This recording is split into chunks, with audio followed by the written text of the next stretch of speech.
నా పేరు చింతకాయల సైదు సార్. మరి యాదగిరిపల్లి గ్రామ పంచాయతీ. బోర్లో పడంగానే తెలిసింది మాకు.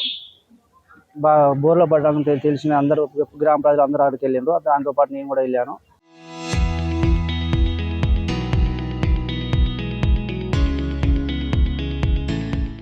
అందరూ చూస్తుండ్రు కానీ అందరు ధైర్యం చేయలేకపోతుండ్రు.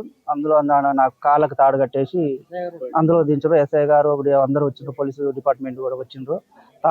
నా కాళ్ళ గడ్డి కిందకి దించరు. 10 ఫీట్ల లోపేమో వాళ్ళ తాత ఉండు, 15 ఫీట్ల లోపేమో పిల్లగాడు ఉండు. ఫస్ట్ వాళ్ళ తాతను పైకి లేపడం, తర్వాత ఆ బాబుని ఇట పైకి లేపడం జరిగింది. కాకపోతే ఒక 10 నిమిషాల ముందు పోతే అతను కూడా బతికేటోడేమో. పాపం ఇద్దరిని కాపాడలేని ఒక చిన్న బాధ సార్.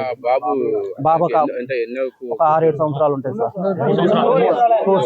4-5 సంవత్సరాలు. పెద్ద కూతురు కొడుకు.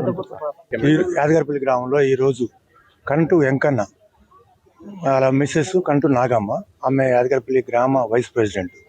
వారు ఈరోజు ఉదయం పొద్దున్నే పొలం కాడ మామిడి చెట్టుకు నీళ్లు పోస్తానికని పొలం కాడికి పోయిండు. మనవడిని మనవరాలను తీసుకొని పోయిండు.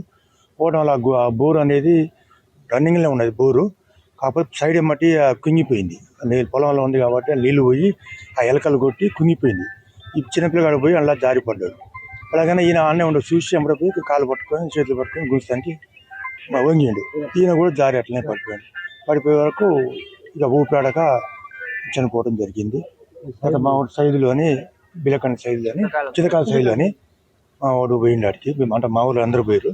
ఈయన కాళ్ళకు తాడి కట్టి లోపలికి దించి ఆ పిల్లగాన్ని ఈయన బయటికి గుంజి ఆ పిల్లగాన్ని కూడా లోపలి నుంచి చేతుల్లో పట్టుకొని బయటికి రావడం. బోర్ వేసి 8 సంవత్సరాలు అవుతుంది. బోర్ రన్నింగ్లే ఉంది, పోస్తూనే ఉంది. దాంతో పొలం కూడా చేసిండు ఆయన పొలం.